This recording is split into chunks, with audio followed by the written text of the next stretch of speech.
된장찌개가 짜다. 나물이 질기다. 생선구이가 비리다. 365일 단 하루도 빠짐없이 제가 차린 밥상에 트집을 잡던 시어머니.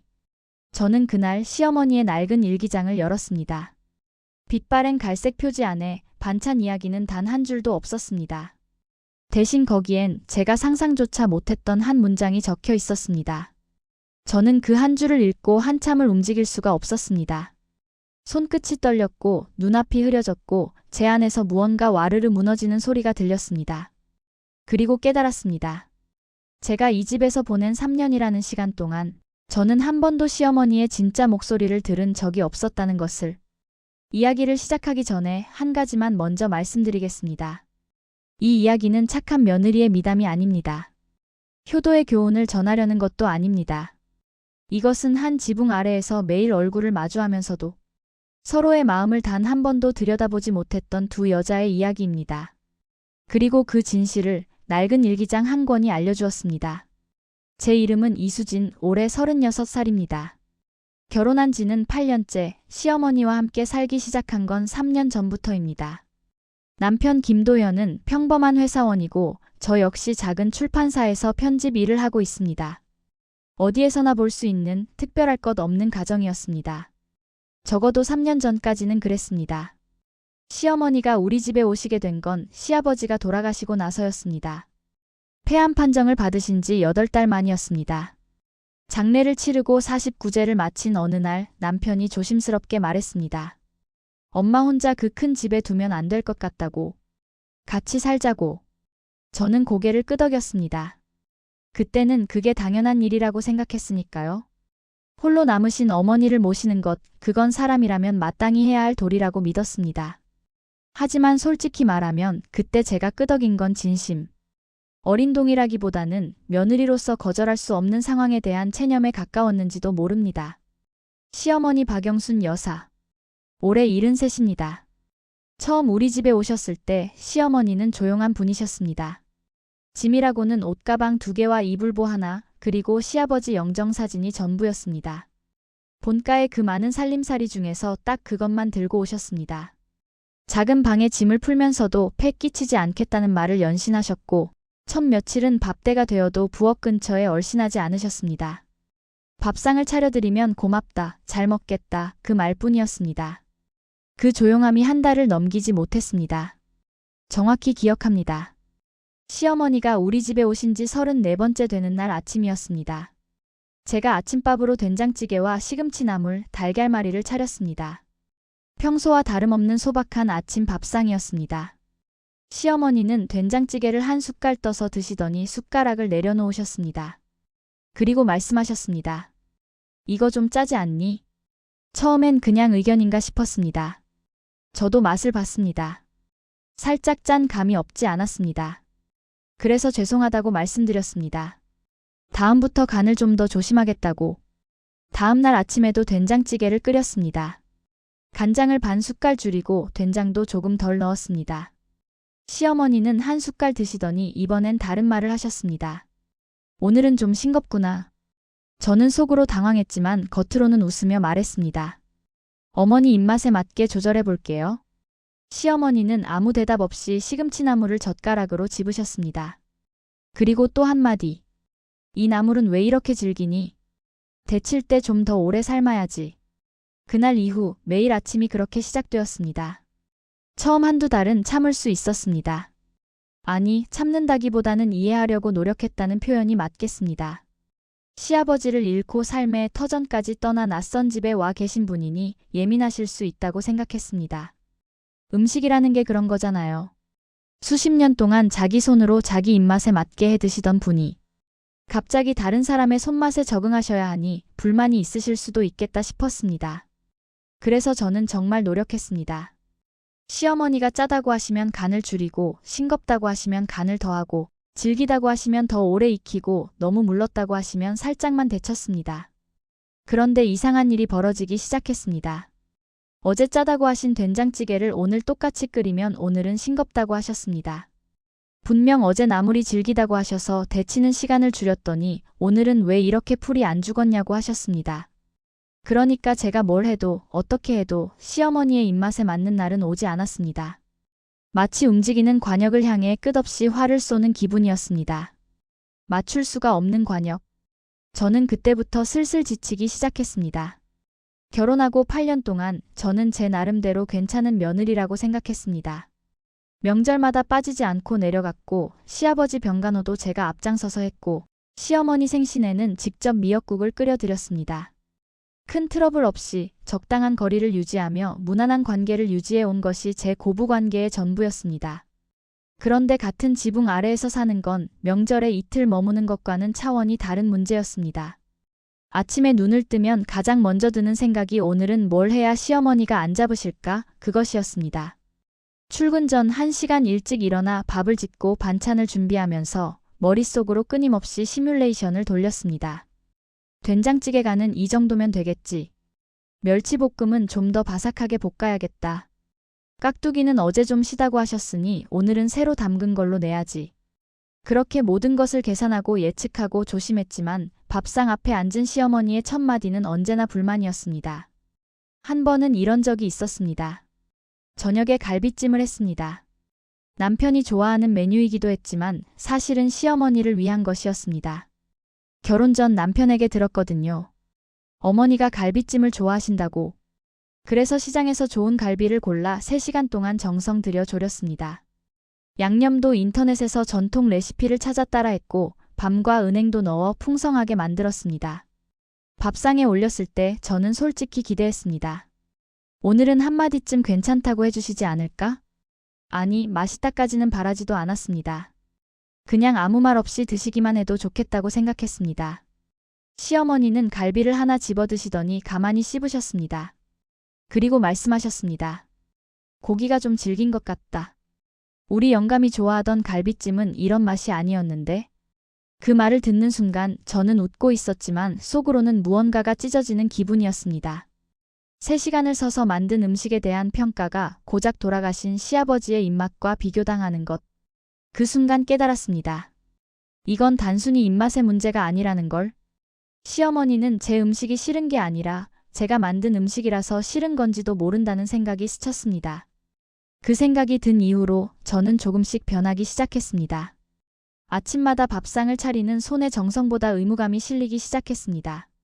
맛있게 드시라는 인사가 형식적인 웅얼거림으로 바뀌었고 시어머니의 불만에 네, 알겠습니다 하던 대답이 점점 짧아져서 나중에는 고개만 끄덕이게 되었습니다. 시어머니도 그걸 느끼셨는지 불만의 강도는 오히려 더 세졌습니다. 국에서 파냄새가 난다. 반찬 가짓수가 적다. 밥이 너무 질다. 반대로 밥이 너무 되다. 김치가 익지 않았다. 김치가 너무 셨다. 하루에 최소 3가지, 많으면 5가지 이상의 지적이 쏟아졌습니다. 저는 매일매일 시험을 치르는 기분이었습니다. 그것도 절대 100점을 받을 수 없는 시험을. 어느 날 퇴근길에 남편에게 전화했습니다. 조심스럽게 하지만 솔직하게 말했습니다. 나 요즘 너무 힘들다. 어머니 반찬 불만이 매일인데 내가 뭘 해도 만족을 안 하셔. 한번 당신이 어머니한테 말씀 좀 해주면 안 되겠니? 전화기 너머로 잠깐 침묵이 흘렀고 남편이 대답했습니다. 엄마가 원래 그래. 너무 신경 쓰지 마. 나이 드신 분들이 다 그런 거야. 엄마가 원래 그래. 그 한마디가 얼마나 무책임하게 들렸는지 남편은 모를 겁니다. 원래 그런 거라는 말은 결국 네가 참으라는 뜻이었으니까요. 저는 그날 전화를 끊고 차 안에서 한참을 앉아 있었습니다. 핸들을 잡은 손에 힘이 들어갔다 빠졌다를 반복했습니다. 울지는 않았습니다. 그때는 아직 울 만큼의 여유가 있었으니까요. 진짜 한계는 아직 오지 않았습니다. 3년 전 시어머니가 오신 이후 제 생활은 눈에 띄게 바뀌었습니다. 가장 크게 바뀐 건 아침 시간이었습니다. 예전에는 7시에 일어나 간단히 준비하고 출근했는데 시어머니가 오신 이후로는 5시 반에 알람을 맞춰야 했습니다. 밥을 짓고 국을 끓이고 반찬을 최소 3가지는 준비해야 했으니까요. 시어머니는 빵이나 시리얼 같은 간단한 아침은 드시지 않으셨습니다. 반드시 밥과 국 그리고 반찬이 있어야 했습니다. 그건 시어머니의 고집이라기보다는 그 세대가 평생 살아온 방식이었으니 뭐라 할 수도 없었습니다. 문제는 아침만이 아니었습니다. 저녁도 마찬가지였습니다. 퇴근하고 돌아오면 바로 저녁 준비에 들어가야 했고 주말에는 일주일치 밑반찬을 만들어 놓아야 했습니다. 남편은 가끔 설거지를 해주었지만 요리 자체를 도와주는 일은 거의 없었습니다. 못한다기보다는 하려는 생각 자체가 없었다는 게 정확합니다. 그에게 엄마 밥은 아내가 차리는 것이었고 그건 의논의 대상이 아니라 당연한 전제였습니다. 어느 날 직장 동료 선미가 점심시간에 물었습니다. 요즘 얼굴이 안 좋아 보인다고. 잠을 못 자는 거냐고. 저는 웃으며 대답했습니다. 아침밥 때문에 좀 일찍 일어나서 그래. 별거 아니야. 선미는 고개를 갸웃거리며 말했습니다. 시어머니 모시고 사는 거 진짜 대단하다. 나 같으면 못해. 대단하다는 말이 칭찬처럼 들려야 하는데 이상하게 그날은 그 말이 위로가 되지 않았습니다. 오히려 내가 대단한 게 아니라 어쩔 수 없어서 하는 건데 라는 생각이 목구멍까지 치밀어 올랐습니다. 하지만 입 밖으로 내지는 않았습니다. 시어머니와의 하루하루가 쌓이면서 저는 스스로도 놀랄 만큼 예민해지고 있었습니다. 부엌에서 시어머니의 슬리퍼 소리만 들려도 온몸이 긴장했습니다. 밥상을 차려놓고 시어머니가 첫 숟가락을 뜨시는 순간 저는 숨을 멈추고 표정을 살폈습니다. 눈썹이 살짝이라도 찌푸려지면 아, 오늘도 시작이구나 하는 체념이 먼저 왔습니다. 밥을 먹는 시간이 아니라 평가를 받는 시간이 되어버린 것입니다. 어느 토요일이었습니다. 제가 아침부터 부엌에서 밑반찬을 만들고 있었는데 시어머니가 부엌으로 들어오셨습니다. 냉장고를 열더니 반찬통들을 하나씩 꺼내 뚜껑을 여셨습니다. 그리고 하나하나 평을 하기 시작하셨습니다. 이 멸치볶음은 너무 달아. 이 콩자반은 간이 하나도 안 배었네. 이 무생채는 색이 왜 이래. 저는 칼질을 하던 손을 멈추고 가만히 서 있었습니다. 참았습니다. 네, 어머니. 다음에 더 신경 쓸게요. 그 말만 겨우 내뱉었습니다. 시어머니는 거기서 멈추지 않으셨습니다. 냉장고 문을 닫으며 말씀하셨습니다. 요즘 세상에 이렇게 음식을 못하는 며느리도 드물다. 내가 살면서 이런 밥은 처음 먹어본다. 그 말을 듣는 순간 손에 들고 있던 칼이 부들부들 떨렸습니다. 화가 나서가 아니었습니다. 서러워서였습니다. 새벽 5시 반에 일어나 밥을 짓고 퇴근하고 와서 저녁을 만들고 주말에는 하루 종일 부엌에 서서 밑반찬을 만드는 제 시간과 정성이 이렇게 한마디로 부정당하는 것이 서러웠습니다. 그날 밤 남편이 잠든 후에 저는 화장실에 들어가 샤워기를 틀어놓고 울었습니다. 소리가 새어나갈까봐 수건으로 입을 막고 울었습니다. 눈물이 쏟아지면서 제 머릿속에는 한 가지 질문만 맴돌았습니다. 대체 시어머니는 왜 저한테 이러시는 걸까? 제가 뭘 잘못한 걸까? 아니면 시어머니는 그냥 저라는 사람 자체가 마음에 안 드시는 걸까? 그때부터 저는 요리학원을 다니기 시작했습니다. 한식 기초 과정이었습니다. 주말반에 등록해서 매주 토요일 오전에 수업을 들었습니다. 된장찌개 제대로 끓이는 법, 나물 무치는 기본기, 생선 비린내 잡는 요령. 이미 결혼생활 8년 차에 매일 밥을 해온 제가 기초 과정을 듣는 게 스스로도 우스웠습니다. 하지만 시어머니의 불만 앞에서 제가 할 수 있는 건 더 잘하는 것밖에 없다고 생각했습니다. 요리학원 선생님이 어느 날 물으셨습니다. 수진 씨는 요리를 꽤 잘하시는데 왜 기초반에 오셨어요? 저는 웃으며 대답했습니다. 시어머니 입맛을 좀 맞추고 싶어서요. 선생님은 잠깐 멈칫하더니 조심스럽게 말씀하셨습니다. 입맛이라는 게 사실 혀가 아니라 마음에서 오는 경우도 있거든요. 저는 그 말의 의미를 제대로 이해하지 못했습니다. 그냥 위로의 말이려니 하고 넘겼습니다. 요리학원을 다니면서 실력이 느는 것은 분명했지만 시어머니의 반응은 달라지지 않았습니다. 학원에서 배운 레시피 그대로 된장찌개를 끓이면 예전보다는 낫다. 하지만 아직 멀었다는 평가가 돌아왔습니다. 일본식 달걀말이를 만들면 이건 우리나라 달걀말이가 아니라며 젓가락을 놓으셨습니다. 학원에서 칭찬받은 잡채를 해가면 당면이 불었다며 한 젓가락도 안 드셨습니다. 저는 점점 이해할 수 없었습니다. 객관적으로 제 요리 실력은 분명 나아지고 있었습니다.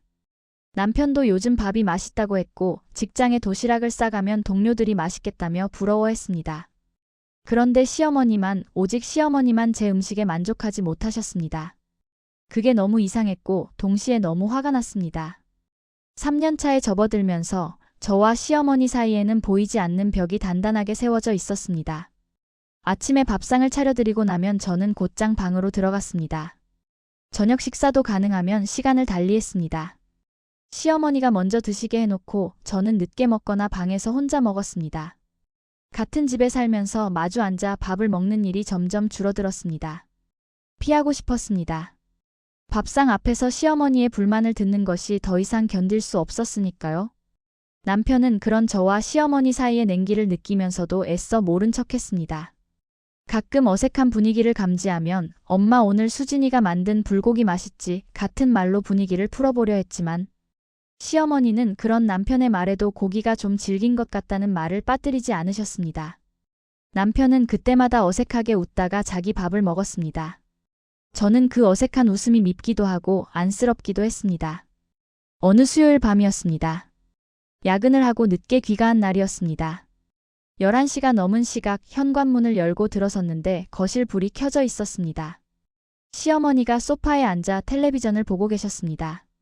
정확히는 텔레비전이 켜져 있었고 시어머니의 눈은 화면을 향하고 있었지만 무언가를 보고 있는 것 같지는 않았습니다. 그냥 불빛을 바라보고 계신 것 같았습니다. 저는 조용히 인사를 했습니다. 어머니 아직 안 주무셨어요. 시어머니는 고개를 돌려 저를 보시더니 잠깐 멈칫하시는 것 같았습니다. 그리고 말씀하셨습니다. 아침에 해놓은 김치찌개 맛이 이상했어. 내일은 좀 제대로 해라. 저는 피곤한 몸을 끌고 서 있으면서 네 알겠습니다. 라고 대답했습니다. 그리고 방으로 들어가면서 생각했습니다. 11시까지 잠을 안 자고 앉아 계신 이유가 그 말 한마디를 하시려고였던 건가? 그때는 시어머니가 저를 골탕 먹이려고 일부러 기다리신 거라고 생각했습니다. 지금 와서 돌아보면 그게 아니었다는 걸 알지만요. 비슷한 일이 몇 번 더 반복되었습니다. 늦게 들어오는 날이면 시어머니는 꼭 거실에 앉아 계셨습니다. 그리고 제가 현관문을 열면 반드시 음식에 대한 불만을 한마디씩 하셨습니다. 신기하게도 남편이 늦는 날에는 그렇지 않으셨습니다. 남편에게 확인해보니 자기가 늦게 오면 엄마는 항상 주무시고 계셨다고 했습니다. 저한테만 그러신다는 사실이 저를 더 서럽게 만들었습니다. 어느 순간부터 저는 시어머니를 피하는 것을 넘어서 시어머니의 존재 자체가 무거워지기 시작했습니다. 집에 돌아가는 길이 즐겁지 않았습니다. 현관문 앞에 서면 깊은 숨을 한 번 들이쉬어야 문을 열 수 있었습니다. 마치 전쟁터에 들어가는 병사처럼 마음의 갑옷을 입고 집에 들어갔습니다. 내 집인데, 내가 돈을 벌어 월세를 내는 내 집인데 편하지가 않았습니다. 그 무렵 친정엄마에게 전화를 했습니다. 오래 참았던 것들이 한꺼번에 터져나왔습니다. 엄마, 나 정말 힘들어. 시어머니가 매일 반찬 타령이야. 내가 뭘 해도 맛없대. 내가 요리를 못하는 것도 아닌데 왜 나한테만 이러시는지 모르겠어. 전화기 너머로 친정엄마의 한숨소리가 들렸습니다. 엄마는 잠시 말이 없다가 조용히 말씀하셨습니다. 수진아, 시어머니가 예전에는 안 그러셨잖아. 뭔가 이유가 있는 거 아닐까? 저는 울먹이며 대답했습니다. 이유요? 이유는 그냥 내가 마음에 안 드시는 거겠죠. 제가 해주는 거에 단 한 번도 맛있다, 고맙다 한 적이 없어요. 친정엄마는 또 한숨을 쉬셨습니다. 그래도 참아라, 나이 드신 분이니까 라는 말이 나올 줄 알았는데 엄마의 대답은 달랐습니다. 무리하지 마라. 내 마음이 먼저야. 그 말에 제 눈물이 터졌습니다. 전화를 끊고 나서도 한참을 울었습니다. 엄마의 그 한마디가 3년 동안 쌓인 서러움의 뚜껑을 열어버린 것 같았습니다. 그리고 그날이 왔습니다. 제가 이 집에서 가장 최악이었다고 기억하는 날. 시아버지 3년 기일이었습니다. 저는 그 제사를 위해 사흘 전부터 준비했습니다. 시장에서 좋은 재료를 골랐고 저는 직접 부쳤고 나물은 3가지를 무쳤고 갈비찜도 만들었습니다.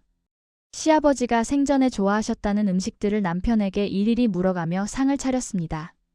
동태전, 시금치나물, 도라지나물, 고사리나물, 잡채, 갈비찜, 그리고 시아버지가 좋아하셨다는 동태찌개까지. 정성을 다했습니다. 진심이었습니다. 비록 시어머니와 사이가 좋지 않았지만 돌아가신 시아버지에 대한 예의는 다하고 싶었습니다.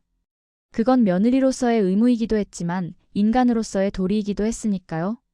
제사상을 차리고 남편과 둘이서 절을 했습니다. 시어머니도 함께 절을 하셨습니다. 그때까지는 괜찮았습니다. 제사가 끝나고 음복을 하는 시간이 되었습니다. 남편이 먼저 음식을 덜어 먹으며 맛있다고 했습니다. 저도 안도하며 시어머니에게 말씀드렸습니다. 어머니 많이 드세요. 아버님 좋아하시던 것들로 준비했어요. 시어머니는 음식을 한참 내려다보셨습니다. 그리고 동태전을 하나 집어 드셨습니다. 씹는 모습을 보면서 저는 또 숨을 죽이고 있었습니다. 시어머니는 전을 삼키시더니 상 위의 음식들을 천천히 둘러보셨습니다. 그리고 말씀하셨습니다. 이게 뭐냐? 제사상이 이게 뭐냐? 저는 얼어붙었습니다. 시어머니는 목소리를 높이셨습니다. 저는 기름이 덜 빠졌고 나물은 양념이 엉망이고 갈비찜은 이건 내 아버지가 좋아하던 맛이 아니야. 이렇게 대충 만들어 놓고 제사를 지냈다고 할 수 있어? 대충이라는 말에 제 안에서 뭔가가 끊어지는 소리가 났습니다. 사흘을 준비한 제사상이 대충이라니. 새벽부터 일어나 전을 부치고 나물을 무치고 갈비를 졸인 시간이 대충이라니. 그 순간 시어머니는 상 위의 나물 접시를 손으로 밀어내셨습니다. 접시가 바닥에 떨어져 깨졌습니다. 나물이 바닥에 흩어졌습니다. 저는 그 깨진 접시와 바닥에 흩어진 나물을 내려다보았습니다. 3년 동안 참아온 모든 것들이 그 깨진 접시 조각들 사이로 한꺼번에 쏟아져 나왔습니다. 저도 모르게 입이 열렸습니다. 어머니, 대체 어떻게 해드려야 만족하세요? 제 목소리가 떨리고 있었습니다. 하지만 멈출 수 없었습니다. 3년 동안 매일 아침 5시 반에 일어나서 밥했어요. 하루도 안 빠지고요. 어머니 입맛 맞추려고 요리학원까지 다녔어요. 그래도 매일 짜다 싱겁다 질기다 이 타령이었잖아요. 제가 뭘 해도 안 되는 거잖아요. 이제 제사 음식까지 이러시면 저는 정말 어떻게 해야 하는 건지 모르겠어요. 시어머니는 아무 말 없이 저를 보고 계셨습니다. 남편이 당황해서 끼어들었습니다. 수진아, 지금 무슨 소리야? 엄마한테 그게 무슨. 하지만 저는 남편에게도 돌아섰습니다. 당신도 마찬가지야. 엄마가 원래 그래? 그 말이 위로야? 나한테 참으라는 거잖아. 항상 참으라는 거잖아. 거실이 조용해졌습니다. 시어머니는 눈을 내리깔고 계셨고 남편은 할 말을 잃은 표정이었습니다. 저는 그 자리에 더 이상 있을 수 없어서 방으로 들어가 문을 닫았습니다. 이불을 뒤집어 쓰고 울었습니다. 억울해서, 서러워서, 그리고 시아버지 제삿날에 소리를 질러버린 자책감에. 그날 밤 남편이 방으로 들어와 조심스럽게 말했습니다. 수진아, 엄마가 좀 심하긴 했어. 내가 말씀드릴게. 미안해. 남편이 사과가 늦었다는 걸 남편도 알고 있었겠지요. 저는 등을 돌린 채 대답했습니다. 나 며칠 좀 생각할 시간이 필요해. 남편은 알겠다는 말만 하고 조용히 나갔습니다. 그 다음 날부터 저는 시어머니와 거의 말을 하지 않았습니다. 밥은 여전히 차렸지만 밥상에 올려놓고 어머니 진지 드세요. 그 한마디만 하고 돌아섰습니다. 시어머니가 뭐라고 하셔도 대답하지 않았습니다. 시어머니도 처음에는 몇 마디 더 하시다가 이내 조용해지셨습니다. 일주일이 그렇게 지났습니다. 집안의 대화라고는 남편이 이따금 하는 말뿐이었고 저와 시어머니 사이에는 완전한 침묵이 내려앉았습니다. 이상하게도 그 침묵이 불편하면서도 편했습니다. 최소한 잔소리를 듣지 않아도 되니까요. 하지만 동시에 이건 아니다 하는 생각도 들었습니다. 이게 가족이 맞나 싶었습니다. 한 지붕 아래 살면서 서로 한마디도 안 하는 게. 그 무렵부터 저는 진지하게 이혼을 생각하기 시작했습니다. 아니, 정확히 말하면 이혼이라기보다는 이 집을 떠나는 것을 생각했습니다. 별거라도 좋으니 이 공간에서 벗어나고 싶었습니다. 몰래 인터넷으로 원룸 월세를 검색했고 이혼 절차에 대한 글도 읽었습니다. 협의 이혼, 재산 분할, 양육권이라는 단어들이 차갑게 화면에 떠 있었습니다. 아이가 없어서 그나마 간단하다는 생각을 하면서도 8년이라는 세월이 이렇게 끝나는 게 맞나 싶기도 했습니다. 인터넷 검색 기록을 지우면서 문득 자신이 처량하게 느껴졌습니다. 36살에 화장실에서 울고 이혼 절차를 몰래 검색하고 남편에게도 시어머니에게도 속마음을 말하지 못하는 저 자신이 도대체 어디서부터 잘못된 건지 알 수가 없었습니다.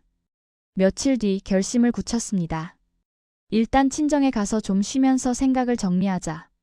며칠이 될지 몇 주가 될지 어쩌면 돌아오지 않게 될지도 모르지만 일단 이 집에서 나가자. 남편에게는 친정에 좀 다녀오겠다고만 말할 생각이었습니다. 짐을 싸기 위해 시어머니 방에 있는 큰 여행 가방이 필요했습니다.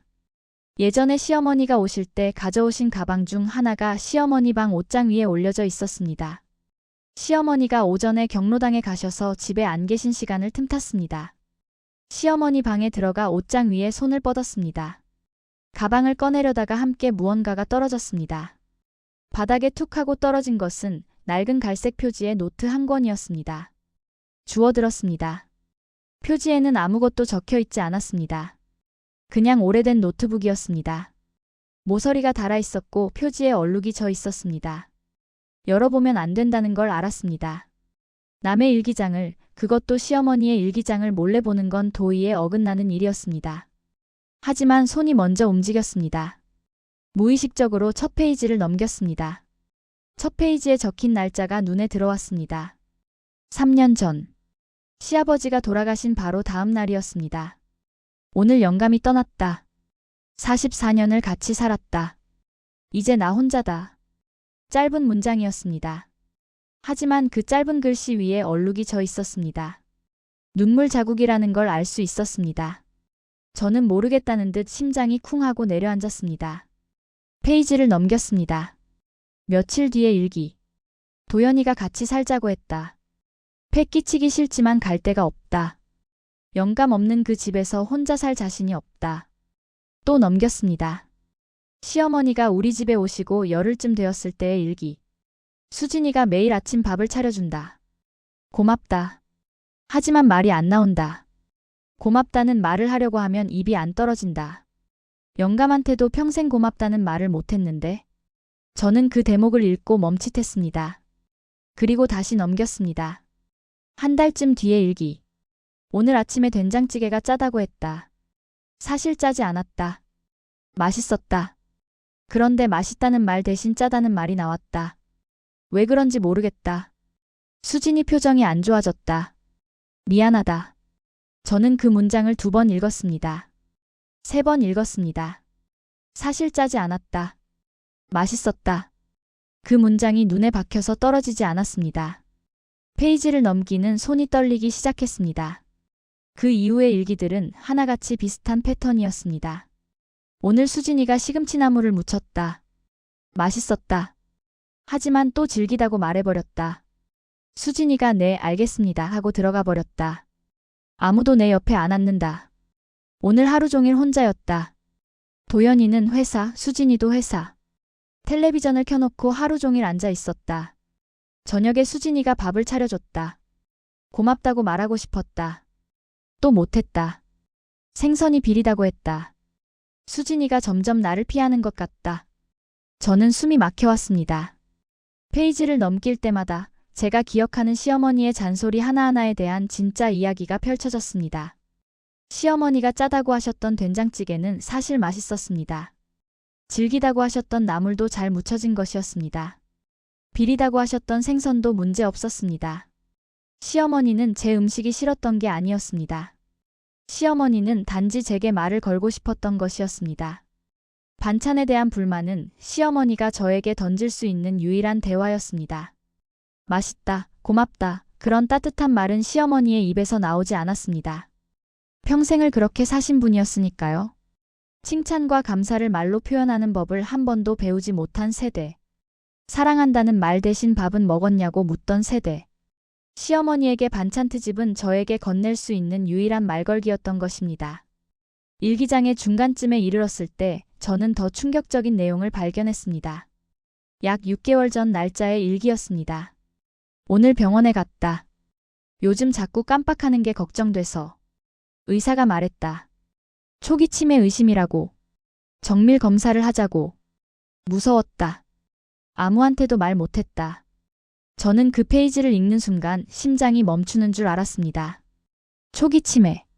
시어머니가 6개월 전에 아무에게도 말하지 않고 다음 페이지를 넘겼습니다. 정밀 검사를 받았다. 경도인지 장애라고 했다.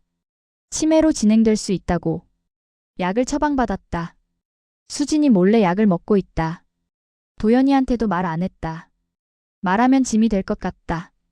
이미 충분히 짐인데. 그 다음 일기. 요즘 가끔 어제 뭘 먹었는지 기억이 안 난다. 아침에 일어나면 여기가 어딘지 잠깐 헷갈릴 때가 있다. 무섭다. 아침에 수진이한테 또 잔소리를 했다. 잔소리를 하면 수진이가 대답을 하니까. 한마디라도 대답을 해주니까. 그게 아니면 하루 종일 아무도 나한테 말을 안 걸어준다. 저는 더 이상 읽을 수가 없었습니다. 일기장을 든 채 바닥에 주저앉았습니다. 손이 떨렸고 눈물이 쏟아졌고 숨이 가빠졌습니다. 3년 동안 제가 들었던 시어머니의 모든 잔소리가 머릿속에서 다시 재생되었습니다. 된장찌개가 짜다. 나물이 질기다. 생선이 비리다. 그 모든 불만이 사실은 이런 의미였습니다. 나 여기 있어. 나 좀 봐줘. 나한테 말 좀 걸어줘. 시어머니는 반찬이 싫었던 게 아니었습니다. 밥상 앞에 혼자 앉는 것이 싫었던 겁니다. 반찬의 트집을 잡는 것은 불만이 아니라 구조 요청이었습니다. 점점 기억이 흐려져가는 공포 속에서 누군가와 말이라도 섞고 싶었던 외로운 노인의 서투른 손 내밀기였습니다. 일기장 뒤쪽으로 갈수록 글씨는 점점 흐려지고 있었습니다. 어떤 날은 같은 문장을 2번 쓰기도 했습니다. 날짜를 잘못 적은 날도 있었습니다. 치매가 조금씩 진행되고 있다는 증거였습니다. 그 사이사이로 적힌 문장들이 저의 가슴을 찔렀습니다. 오늘 수진이가 갈비찜을 해줬다. 3시간 동안 만든 것 같다. 맛있었다. 고기가 부드러웠다. 그런데 또 질기다고 말해버렸다.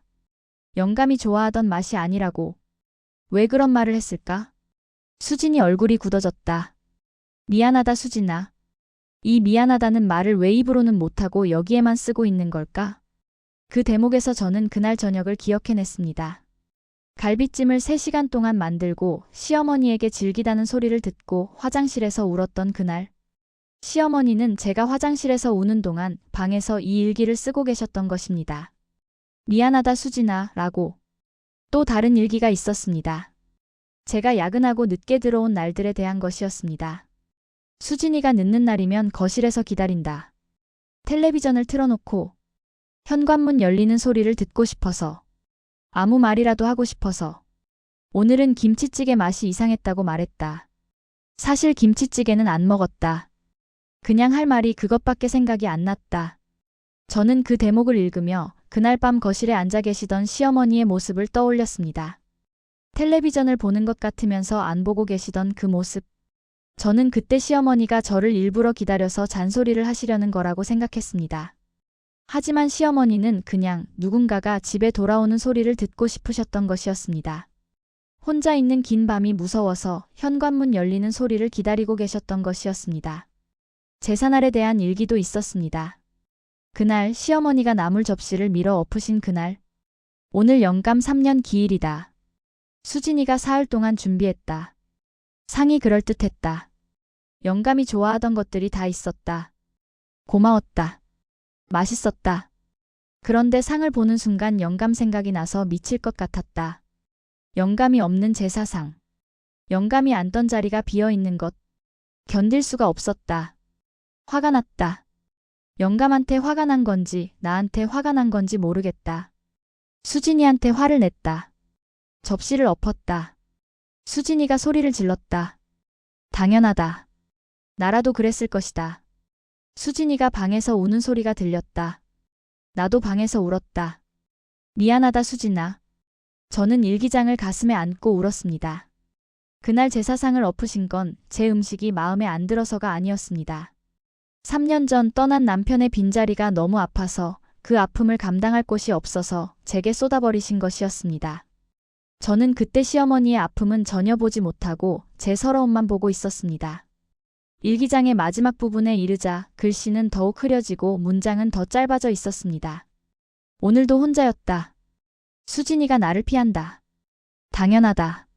나도 나를 피하고 싶다. 기억이 점점 안 난다. 어제 뭘 먹었는지 모르겠다.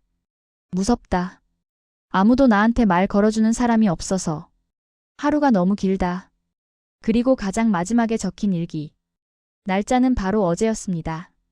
수진이가 끓여주는 된장찌개가 사실 세상에서 제일 맛있다. 그 애한테 한 번도 말 못했다. 미안하다. 나는 왜 이렇게밖에 못할까? 영감이 살아있을 때도 그랬다. 평생 고맙다, 사랑한다, 그 말을 못하고 살았다. 영감은 그거 모르고 갔을까? 알고 갔을까? 수진이한테라도 말하고 싶다. 미안하다고. 고맙다고. 내 된장찌개가 맛있다고. 하지만 내일이면 또 잔소리를 하겠지. 나는 그것밖에 할 줄 모르니까. 저는 일기장을 내려놓았습니다. 두 손으로 얼굴을 감싸고 소리 없이 울었습니다. 아니, 소리가 나왔는지도 모릅니다. 그만큼 통제할 수 없는 울음이었습니다. 3년이었습니다. 3년 동안 저는 시어머니의 잔소리만 들었습니다. 짜다, 싱겁다, 질기다, 비리다 그 말들만 들었습니다. 그 말들 뒤에 숨겨진 진짜 목소리는 한 번도 들으려 하지 않았습니다. 나 외롭다. 나 무섭다. 나 여기 있다. 나 좀 봐달라. 그 말들이 반찬 불만으로 뒤틀려 나오고 있었다는 것을 저는 몰랐습니다. 아니, 알려고 하지 않았습니다. 저도 잘못한 것이 있었습니다. 저는 시어머니에게 한 번도 물어본 적이 없었습니다. 어머니 오늘 기분이 어떠세요?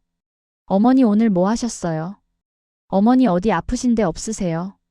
밥상을 차려드리고 식사하세요 한마디를 하고 돌아서서 제 할 일을 했습니다.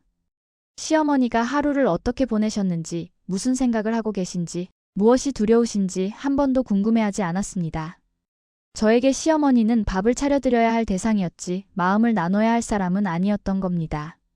그리고 시어머니는 그런 저에게 잔소리라는 방식으로밖에 다가오지 못하셨습니다. 어쩌면 시어머니도 저만큼이나 외로우셨을 겁니다. 아니, 저보다 훨씬 더. 저에게는 남편이 있고 직장 동료가 있고 친정 엄마가 있었지만 시어머니에게는 아무도 없었습니다. 평생의 반려자를 잃고 낯선 아들의 집에 와서 며느리의 밥을 먹으며 하루 종일 텔레비전 앞에 앉아 있는 삶. 그 삶이 얼마나 외로웠을지 저는 상상조차 해본 적이 없었습니다.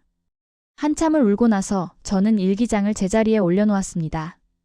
여행 가방은 꺼내지 않았습니다. 떠날 마음이 사라진 것은 아니었지만 적어도 지금 당장은 아니라는 생각이 들었습니다. 일기장을 읽기 전과 후에 제가 달라진 건 아닙니다. 시어머니에게 쌓인 서운함이 갑자기 녹아내린 것도 아닙니다. 다만 제가 보고 있던 그림이 완전히 다른 것이었다는 걸 알게 된 것뿐입니다. 그날 오후 시어머니가 경로당에서 돌아오셨습니다. 현관에서 신발을 벗으시는 소리가 들렸습니다. 예전 같으면 방에 있었을 겁니다. 나오지 않았을 겁니다. 하지만 그날은 달랐습니다. 저는 거실로 나갔습니다. 시어머니가 저를 보시고 살짝 놀라시는 것 같았습니다. 요즘 제가 시어머니를 피하고 있었으니 제가 먼저 나온 것이 의외셨을 것입니다. 저는 시어머니에게 말했습니다. 어머니. 시어머니가 저를 보셨습니다. 경계하는 듯한 눈빛이었습니다. 또 무슨 소리를 들을까 싶으셨겠지요. 저는 입술을 깨물며 다음 말을 꺼냈습니다. 어머니, 저한테 된장찌개 비법 좀 알려주실 수 있으세요? 제가 끓이면 자꾸 어머니 마음에 안 드시잖아요. 어머니가 직접 알려주시면 어머니 입맛에 맞게 할 수 있을 것 같아서요. 시어머니의 표정이 변했습니다. 순간적으로 놀라시는 것 같았고 그 다음에는 무언가를 이해하지 못하겠다는 듯한 표정을 지으셨습니다. 그리고 잠깐의 침묵 후에 작은 목소리로 말씀하셨습니다. 내가 뭘 알려주겠다고 그러니? 저는 미소를 지으며 말했습니다. 어머니가 수십 년 동안 하신 솜씨인데요. 저보다 훨씬 잘하시잖아요. 가르쳐주세요. 같이 해봐요. 시어머니는 한참을 가만히 서 계셨습니다. 아무 말 없이 저를 바라만 보셨습니다. 시어머니의 눈 가장자리가 조금 붉어지는 것 같았지만 확실하지는 않습니다. 시어머니가 고개를 돌리셨으니까요. 그리고 느리게, 정말 느리게 말씀하셨습니다. 그래. 그럼 일단 된장부터 풀어야지. 그렇게 저와 시어머니는 나란히 부엌에 섰습니다. 3년 동안 한 번도 함께 서본 적 없는 그 좁은 부엌에 시어머니가 된장을 풀면 제가 두부를 썰었고 시어머니가 간을 보시면 제가 불 조절을 했습니다. 어색했습니다. 서로 팔꿈치가 부딪히기도 했고 같은 재료에 동시에 손이 갈 때도 있었습니다. 하지만 신기한 것은 시어머니의 표정이었습니다. 무표정하던 얼굴에 아주 미세한 생기가 돌아오고 있었습니다. 시어머니가 된장찌개 끓이는 법을 알려주시면서 중간중간 이야기를 하셨습니다. 처음에는 짧은 문장들이었습니다. 된장은 이만큼만 넣어. 파는 마지막에 넣어야 해. 두부는 크게 썰어. 하지만 점점 문장이 길어졌습니다. 내가 결혼하고 시어머니한테 된장찌개 배울 때 이렇게 배웠어. 그때는 된장도 직접 담갔거든. 요즘은 사 먹으니까 편하지. 그때 시어머니가 참 무서웠어. 그래도 요리는 잘 가르쳐 주셨어. 시어머니가 이렇게 길게 말씀하시는 걸 처음 들었습니다. 3년 동안 제게 하신 말은 반찬 불만뿐이었는데 이 좁은 부엌에서 같이 국을 끓이니 이렇게 말문이 트이시는 것이었습니다. 저는 일부러 질문을 많이 했습니다. 어머니, 이건 얼마나 끓여요? 어머니는 멸치 육수. 어떻게 내세요? 어머니 결혼하시고 처음 만드신 음식이 뭐예요? 시어머니는 하나하나 대답해 주셨습니다. 가끔은 같은 말을 2번 하시기도 했지만 저는 처음 듣는 것처럼 들었습니다. 된장찌개가 완성되었을 때 시어머니가 맛을 보셨습니다. 그리고 저에게 맛보라고 숟가락을 건네셨습니다. 저도 맛을 봤습니다. 맛있었습니다. 시어머니의 손맛이 들어가서인지 아니면 함께 만들어서인지 저는 말했습니다. 어머니, 맛있어요. 시어머니는 아무 말 없이 다시 냄비를 보셨습니다. 저녁에 밥상을 차리고 셋이 앉았습니다. 남편은 무슨 일인가 싶은 표정이었습니다. 요즘 시어머니와 제가 거의 말을 안 하다가 갑자기 같이 요리를 해서 의아했겠지요. 저는 남편에게 말했습니다. 오늘 어머니가 된장찌개 비법 알려주셨어. 남편이 눈을 동그랗게 떴습니다. 정말? 하며 된장찌개를 한 숟갈 떠먹더니 말했습니다. 진짜 맛있다. 엄마 손맛이 확실히 다르긴 해. 그 순간 시어머니가 아주 작은 목소리로 말씀하셨습니다. 수진이가 다 했어. 나는 옆에서 본 것뿐이야. 저는 깜짝 놀랐습니다. 시어머니가 저를 칭찬하신 건 3년 만에 처음이었으니까요. 아니, 칭찬이라고 하기엔 너무 작고 짧은 말이었지만 제게는 충분했습니다. 남편도 놀란 표정이었습니다. 시어머니는 고개를 숙이고 묵묵히 밥을 드셨습니다. 그리고 된장찌개를 3번 더 떠드셨습니다. 아무 불만 없이. 저녁을 먹고 남편이 설거지를 하는 동안 저는 시어머니 방 앞에 멈춰 섰습니다. 노크를 하고 들어갔습니다. 어머니, 주무시기 전에 잠깐 이야기해도 될까요? 시어머니는 침대 가장자리에 앉아 계셨습니다. 어색한 표정으로 고개를 끄덕이셨습니다. 저는 시어머니 앞에 앉았습니다. 그리고 조심스럽게 하지만 솔직하게 말했습니다. 어머니, 저 사실 오늘 옷장에서 가방 꺼내다가 어머니 일기장을 봤어요. 죄송해요. 읽으면 안 되는 건데 읽어버렸어요. 시어머니의 얼굴이 하얗게 변했습니다. 손이 이불을 움켜쥐는 것이 보였습니다.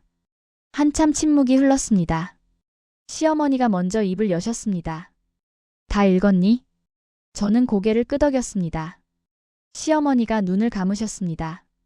저는 말했습니다. 어머니, 병원 같이 가요. 시어머니가 눈을 뜨셨습니다. 놀라셨다기보다는 무방비 상태에서 맞은 것 같은 표정이었습니다. 저는 이어서 말했습니다. 어머니 혼자 감당하시면 안 돼요. 저도 몰라서 죄송했어요. 진작 여쭤볼 걸 그랬어요. 어머니 요즘 어디 안 좋으신 데 없냐고. 힘드신 건 없냐고. 시어머니의 눈에 물기가 맺혔습니다. 하지만 눈물을 흘리지는 않으셨습니다. 대신 떨리는 목소리로 말씀하셨습니다. 수진아, 내 된장찌개가 맛있어. 한 번도 맛없던 적이 없어. 그 한마디에 저는 눈물을 참을 수 없었습니다. 3년을 기다린 말이었습니다. 3년 동안 한 번도 듣지 못한 말이었습니다. 그런데 막상 들으니 기쁘다기보다는 슬펐습니다.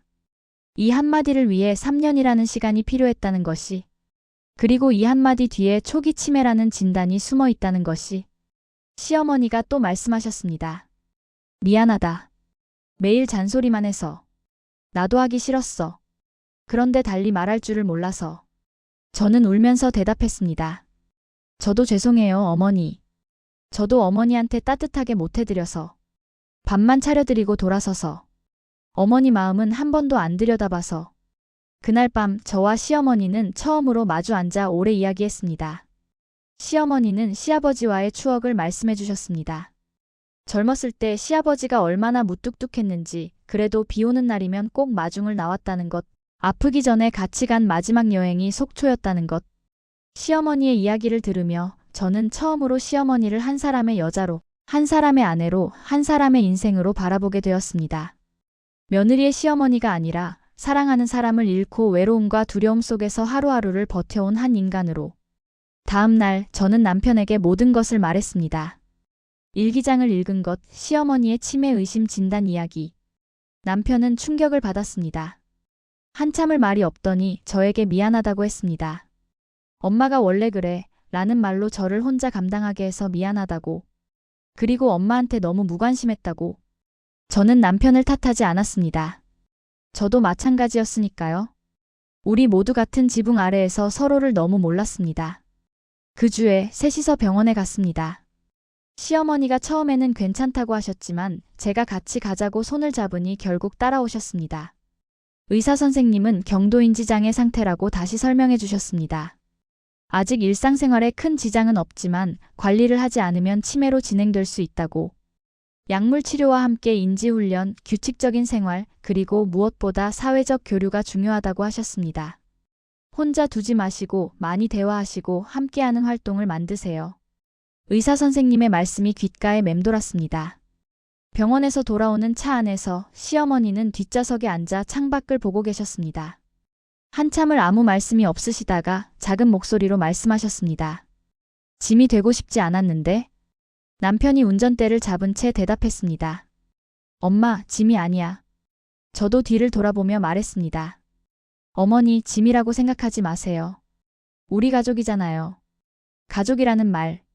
3년 동안 같은 집에 살면서 그 말을 시어머니에게 해드린 적이 있었던가 생각해 봤습니다. 없었습니다. 밥을 차리고 빨래를 하고 청소를 하는 것이 가족의 도리라고 생각했지 가족이라고 불러드리는 것은 해본 적이 없었습니다. 그날부터 생활이 조금씩 바뀌기 시작했습니다. 거창한 변화가 아니었습니다. 아주 작은 것들부터였습니다. 매일 저녁 시어머니와 함께 부엌에 섰습니다. 제가 주도하되 시어머니에게 계속 여쭤봤습니다. 어머니 이거 간 좀 봐주세요. 어머니 이거 얼마나 더 볶을까요? 어머니 이 나물 양념 이만큼이면 될까요? 시어머니는 하나하나 맛을 보시며 의견을 주셨습니다. 처음에는 짧은 대답뿐이었지만 날이 갈수록 말이 많아지셨습니다. 국을 끓이다가 갑자기 옛날 시집살이 이야기를 하시기도 했고 시아버지가 좋아하던 음식 레시피를 떠올리며 자세히 알려주시기도 했습니다. 부엌은 우리의 대화방이 되었습니다. 밥상 앞에서는 한 번도 나누지 못했던 이야기들이 냄비가 보글보글 끓는 소리와 함께 자연스럽게 흘러나왔습니다. 시어머니는 부엌에 서면 눈빛이 달라지셨습니다. 반찬 불만을 하시던 그 눈빛이 아니라 무언가에 집중하고 필요한 사람이 된 것 같은 그런 생기 있는 눈빛이셨습니다. 신기한 일이 일어났습니다. 함께 요리를 시작하고 나서부터 시어머니의 반찬 불만이 줄어들기 시작했습니다. 완전히 사라진 건 아니었지만 빈도가 확연히 줄었습니다. 가끔 습관처럼 좀 싱겁지 않니 하고 말씀하시다가도 곧바로 그래도 괜찮다 라고 덧붙이셨습니다. 제가 일기장을 읽었다는 걸 아시니 의식하고 계신 것일 수도 있었겠지만 저는 그것만은 아니라고 생각합니다. 시어머니는 더 이상 반찬 트집으로 대화를 시작하실 필요가 없어진 거였습니다. 이제는 다른 방식으로 저와 이야기할 수 있었으니까요. 어느 날은 같이 김장을 했습니다. 시어머니와 저 단둘이서. 큰 대야에 배추를 절이고 양념을 버무리고 한 포기 한 포기 김치를 담갔습니다. 시어머니가 능숙한 손놀림으로 배추잎 사이사이에 양념을 넣으시는 모습을 보면서 이 손이 수십 년 동안 가족의 밥상을 책임져 온 손이라는 생각이 들었습니다. 시아버지를 위해, 아들을 위해 묵묵히 밥을 짓고 반찬을 만들었을 그 세월. 그런데 이제 그 손의 주인은 다른 누군가가 차려주는 밥상 앞에 앉아 불만을 말하는 것으로밖에 존재감을 드러낼 수 없게 된 것입니다. 김장을 하면서 시어머니가 말씀하셨습니다. 옛날에는 동네 아줌마들이 다 같이 김장을 했어. 마당에 모여서 하루 종일 수다를 떨면서. 그때가 제일 재밌었어. 저는 물었습니다. 어머니, 요즘은 경로당에서 그런 거 안 해요? 시어머니가 고개를 저으셨습니다. 경로당에 가봐야 거기서도 혼자야. 다들 자기들끼리 모여있고 나는 늦게 들어간 사람이니까 말을 거는 사람이 없어. 경로당에서조차 외로우셨다는 말. 그 말에 가슴이 또 시려왔습니다. 집에서도 혼자, 밖에서도 혼자. 시어머니의 하루는 온통 외로움으로 채워져 있었던 것입니다. 유일하게 사람의 목소리를 듣는 시간이 아침 저녁 밥상 앞뿐이었으니 그 시간을 조금이라도 늘리기 위해 불만을 만들어낸 것이 어쩌면 당연했는지도 모릅니다. 저는 변화를 만들기 시작했습니다. 매일 아침 밥상을 차려놓고 돌아서는 대신 시어머니 맞은편에 앉았습니다. 함께 밥을 먹으며 별것 아닌 이야기를 했습니다. 어머니 오늘 날씨가 춥대요. 따뜻하게 입고 나가세요. 어머니 어제 텔레비전에서 뭐 보셨어요? 어머니 경로당에서 재밌는 일 없었어요. 시어머니는 처음에 어색해하셨지만 점점 대답이 길어졌습니다. 퇴근 후에는 현관문을 열자마자 큰 소리로 말했습니다. 어머니, 저 왔어요. 예전에는 조용히 들어와서 방으로 직행했는데 이제는 먼저 시어머니 방에 가서 인사를 했습니다. 시어머니가 거실에 앉아 계시면 옆에 잠깐이라도 앉아서 오늘 있었던 일을 이야기했습니다. 시어머니는 더 이상 11시까지 거실에서 저를 기다리지 않으셨습니다. 제가 먼저 찾아가니까요. 남편도 달라졌습니다. 일기장 이야기를 듣고 난 후 남편은 매일 퇴근 후 시어머니와 10분이라도 이야기하는 시간을 가졌습니다. 엄마 오늘 뭐 했어? 엄마 어디 안 아파? 그런 사소한 질문이었지만 시어머니에게는 그것이 하루의 가장 따뜻한 시간이 되었을 것입니다. 남편이 처음 그렇게 물었을 때 시어머니가 잠깐 멈칫하시다가 별일 없었다고 대답하셨던 것을 기억합니다. 그 별일 없었다는 대답 속에 얼마나 많은 외로운 시간이 들어 있었을지. 하지만 이제는 그 시간들이 조금씩 채워지고 있었습니다. 병원 진료도 정기적으로 다니기 시작했습니다. 한 달에 한 번 제가 시어머니를 모시고 갔습니다. 인지훈련 프로그램에도 등록했습니다. 처음에 시어머니는 나이 든 사람한테 무슨 훈련이냐며 꺼려하셨지만 가보니 비슷한 연령대의 어르신들이 많이 계셨습니다. 함께 그림을 그리고 단어 맞추기를 하고 옛날 노래를 부르는 프로그램이었습니다. 시어머니는 두세 번 다녀오시더니 자발적으로 가시기 시작했습니다. 거기서 비슷한 처지의 친구도 사귀신 것 같았습니다. 2달쯤 지났을 때 저녁을 함께 만들다가 시어머니가 갑자기 제 이름을 부르셨습니다. 수진아. 예전과 달리 부드러운 목소리였습니다. 네, 어머니. 시어머니는 냄비를 저으시면서 시선은 국물에 둔 채 말씀하셨습니다. 고마워. 나한테 이렇게 해줘서. 짧은 말이었지만 시어머니가 평생 하지 못했던 말이라는 걸 알았습니다. 일기장에 수없이 쓰면서도 입 밖으로 내지 못했던 그 2글자를 지금 제게 직접 말씀하고 계신 것이었습니다. 저는 눈물이 나려는 걸 참으며 대답했습니다. 어머니가 고마운 거죠. 저한테 요리 가르쳐 주시고. 시어머니가 작게 웃으셨습니다. 시어머니의 웃음을 보는 것도 참 오랜만이었습니다.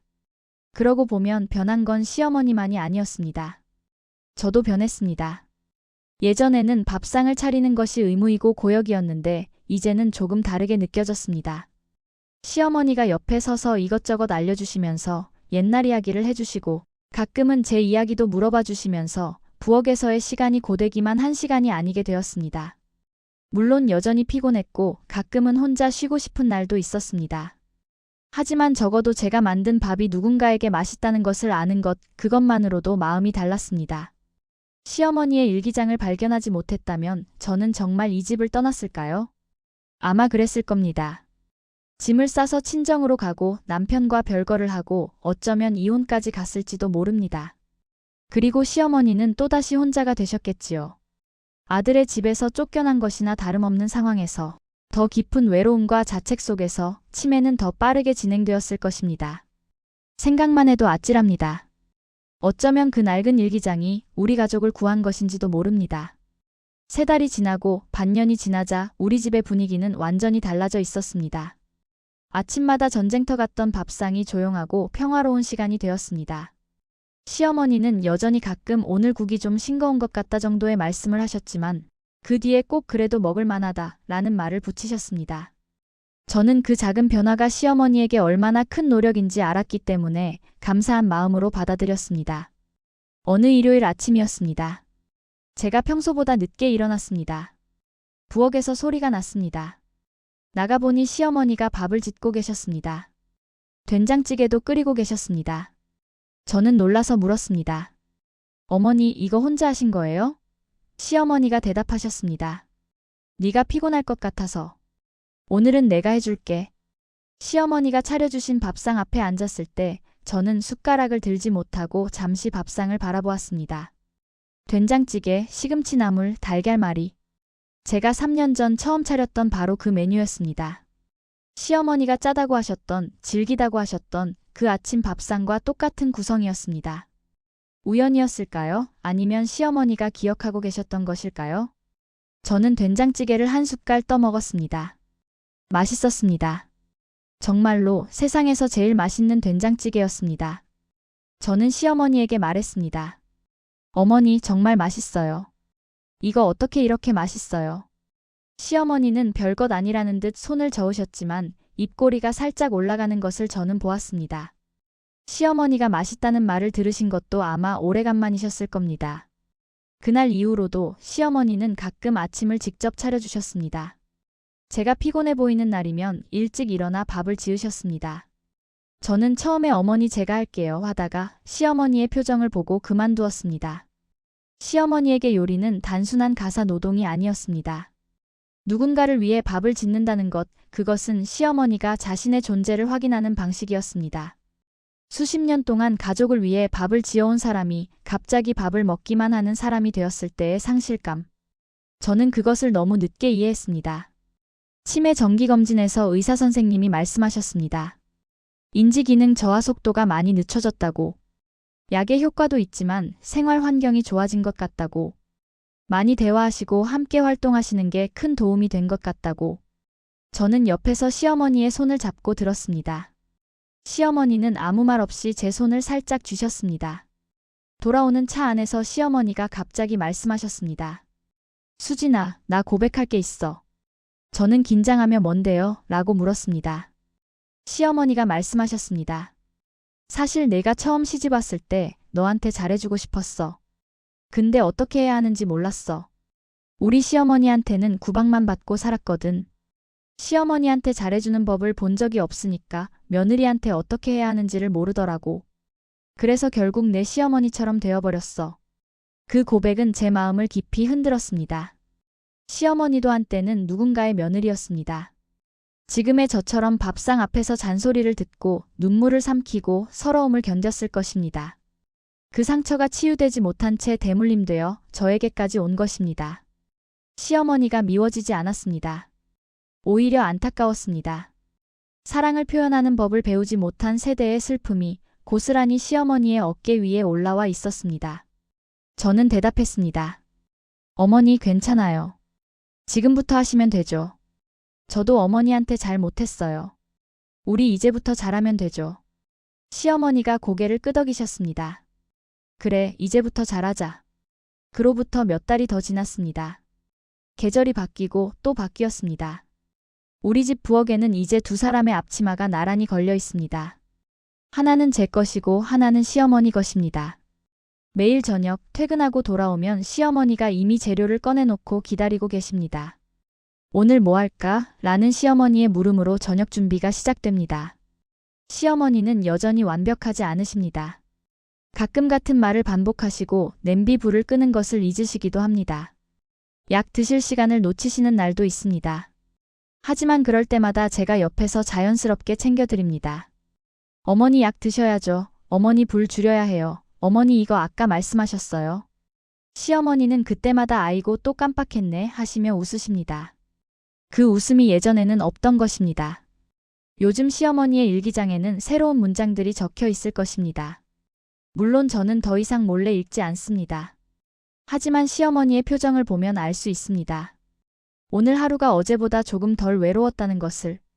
가끔 밤에 잠이 오지 않을 때 저는 그때를 생각합니다. 옷장에서 가방을 꺼내려다 일기장을 발견했던 그 순간을.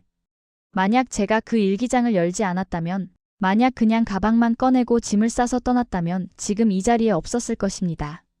시어머니와 나란히 부엌에 서는 이 저녁도 어머니. 맛있어요 라는 말도 고마워 수진아 라는 대답도 전부 없었을 것입니다. 때로는 우연히 운명이 됩니다. 낡은 일기장 한 권이 떠나려던 발걸음을 멈추게 하고 닫혀있던 마음을 열어젖혔습니다. 시어머니는 반찬이 싫었던 게 아니었습니다. 밥상 앞에 혼자 앉는 게 싫었던 겁니다. 된장찌개가 짠 게 문제가 아니었습니다. 맛있다고 말해줄 사람이 없는 것, 고맙다고 말할 용기가 없는 것, 외롭다고 말하는 법을 모르는 것. 그것이 진짜 문제였습니다. 트집이 아니라 손 내밀기였다는 걸 저는 3년이나 걸려서야 알았습니다. 하지만 다행히도 너무 늦지는 않았습니다. 오늘도 시어머니와 함께 저녁을 만들었습니다. 된장찌개와 시금치 나물, 달걀말이. 우리가 처음 함께 살기 시작한 날의 메뉴와 같습니다. 하지만 그때와 달라진 것이 하나 있습니다. 밥상에 앉은 시어머니가 한 숟갈 드시고 말씀하셨습니다. 맛있다. 그 한마디. 3년 동안 듣고 싶었던 그 한마디가 이제는 매일 저녁 이 부엌에 울려 퍼집니다. 시어머니의 일기장 마지막 페이지에는 어쩌면 이렇게 적혀 있을지도 모릅니다. 오늘 수진이랑 같이 김치를 담갔다. 오늘은 외롭지 않았다. 그리고 저의 일기에는 이렇게 적혀 있을 겁니다. 오늘도 어머니와 함께 부엌에 섰다. 오늘도 맛있다는 말을 들었다. 그리고 알게 되었다. 가장 맛있는 밥상은 혼자 먹지 않는 밥상이라는 것을. 이 이야기를 들으시는 분들께 한 가지만 여쭤보겠습니다. 오늘 밥상 앞에서 함께 앉은 사람의 얼굴을 들여다본 적 있으신가요? 그 사람이 오늘 하루를 어떻게 보냈는지, 무슨 생각을 했는지, 외롭지는 않았는지. 잔소리 뒤에, 불만 뒤에, 침묵 뒤에 숨어 있는 진짜 목소리를 들어보신 적 있으신가요? 들어보세요. 귀를 기울여 보세요. 그 사람이 정말 하고 싶은 말은 어쩌면 반찬이 짜다는 말이 아닐지도 모릅니다.